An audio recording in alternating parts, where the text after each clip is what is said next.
Jemaat Tuhan, pembacaan Alkitab hari ini terambil dari kitab Imamat, pasal 1 ayat 1 hingga ayat 9. Mari kita satu hati mohon bimbingan Roh Kudus. Maha besar Engkau ya Allah Bapa, yang mengasihi, yang melindungi, yang memberkati kami. Kami datang bersama dengan seisi rumah tangga kami, memohon kekuatan surgawi, mengurapi hati pikiran kami. Biar kami dan seisi rumah tangga kami mau menghayati kebenaran sabdamu. Tuntunan Roh Kudus memampukan kami untuk mendengar, menghayati, dan melakukannya. Inilah kami ya Bapa, segenap seisi rumah tangga kami mempersembahkan diri kami seutuhnya dalam tangan kasih-Mu. Tuhan bersabdalah, kami sedia hati untuk mendengarnya. Demi nama Tuhan Yesus yang adalah firman yang hidup, kami sudah berdoa. Amin.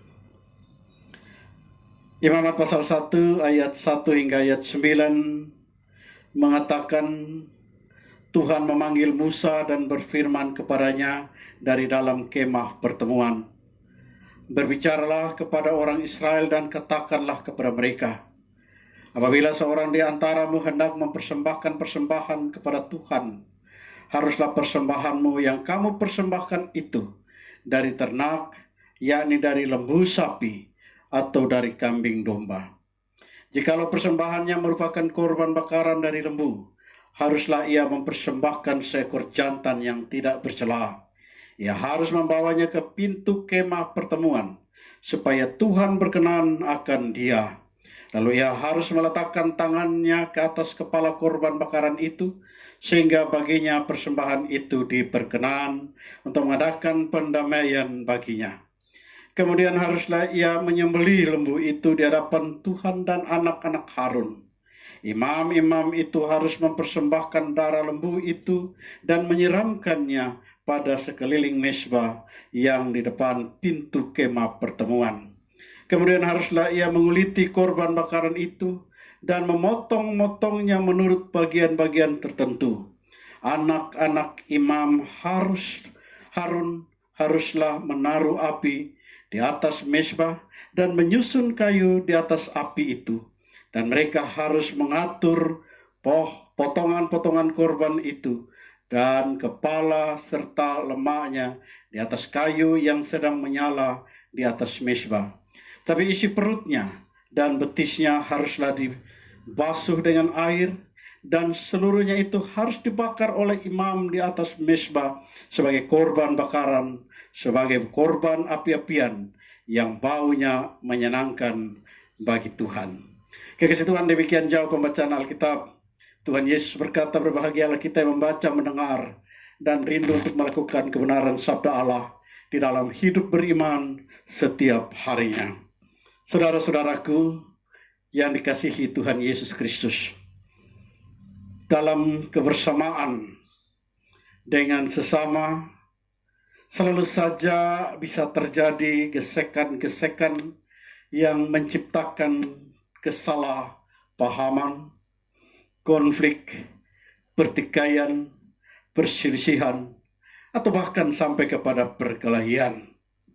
Akibatnya tanpa kita kehendaki terjadilah permusuhan di antara kita dengan orang lain. Tajaran kemarahan tersimpan dalam hati begitu membekas, seolah-olah tak bisa dihapus. Terasa bahwa dendam tertanam dalam diri, dan itu menandakan bahwa gesekan itu sungguh-sungguh membekas dan kerap sulit untuk dilupakan. Kebiasaan orang pada zaman ini ialah menyimpan kemarahan dalam hati yang kerap merusak diri sendiri. Dan anehnya kita seolah-olah merasa biasa dengan hal itu, untuk menyimpan kemarahan di dalam hati. Padahal tanpa disadari, kita sendiri tersiksa dengan hal itu yang tertinggal di dalam hati. Rasa marah dan dendam. Persoalan sudah lama berlalu, bahkan sudah selesai pun terkadang masih terus saja diingat dan disimpan. Tapi hati kita juga terus saja berkecamuk dengan rupa-rupa perasaan yang negatif, teristimewa dengan orang-orang yang bermasalah dengan kita. Kekasih Tuhan, Tuhan Yesus menghendaki hati kita bersih pada saat kita datang menghadap Tuhan. Atau Tuhan Yesus menghendaki hati kita selesai, hidup kita selesai dengan orang-orang di sekitar kita atau saudara-saudara kita. Kalau kita baca di dalam Injil Matius pasal 5 ayat 23 dan ayat 24, maka ketika kita membawa persembahan, entah itu mau sebagai korban pendamaian atau itu sebagai korban penebus dosa atau apapun juga, ketika kita mau membawa persembahan kepada Allah, maka yang paling utama, menurut Tuhan Yesus, kita harus menyelesaikan persoalan kita dengan saudara kita.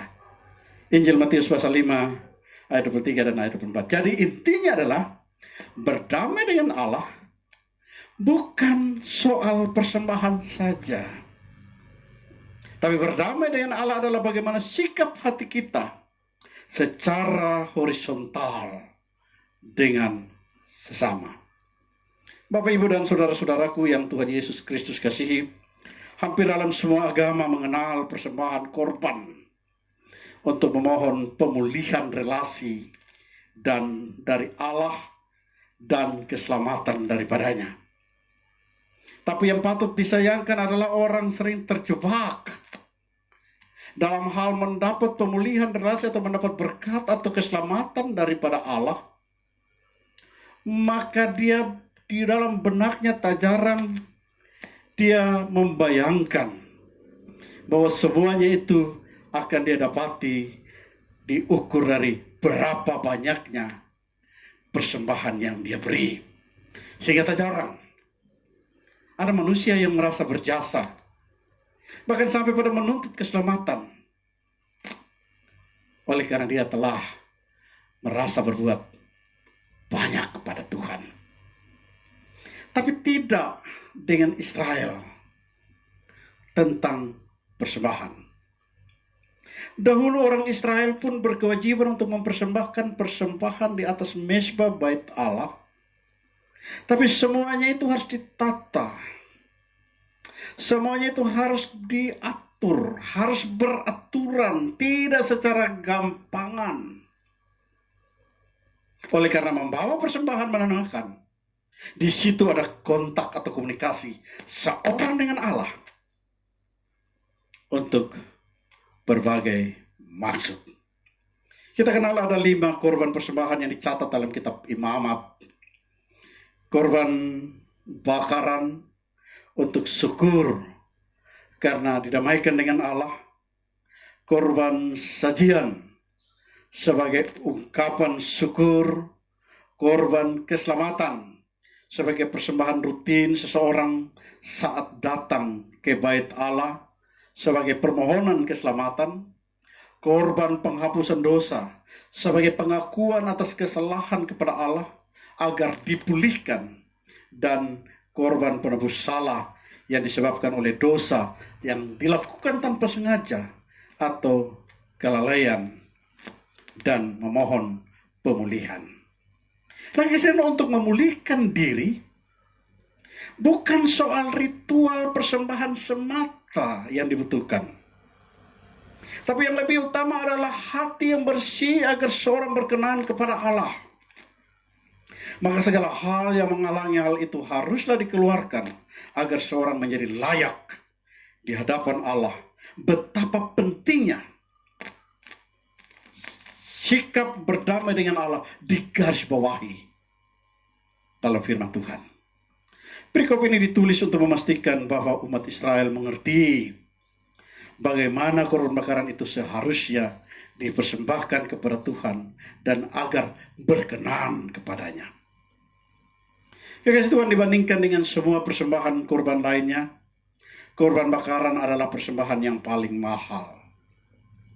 Tidak ada bagian yang bisa digunakan karena seluruh kurban tersebut harus dibakar habis sebagai kurban api-apian yang baunya menyenangkan hati Tuhan. Walaupun perikop ini tidak menyebutkan secara spesifik fungsi dari korban bakaran itu, namun satu hal yang pasti adalah setiap korban yang dipersembahkan itu harus berkenan kepada Tuhan. Maka tata cara atau tata aturan ini diberikan. Perlu kembali digarisbawahi. Oleh karena ini persembahan kepada Allah, maka harus ditata atau diatur dengan baik. Sehingga persembahan itu tidak asalan. Sebagai binatang kurban, kekasih Tuhan, kita baca di sini Tuhan menyediakan 3 alternatif.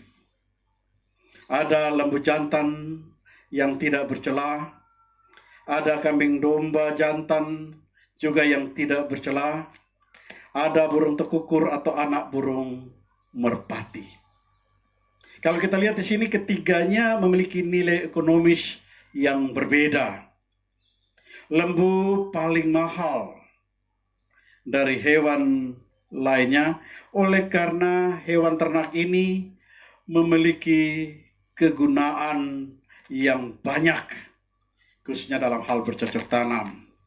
Sementara burung tekukur atau anak burung merpati di sisi lain adalah persembahan yang paling murah, praktis, dapat dijangkau oleh setiap kalangan masyarakat.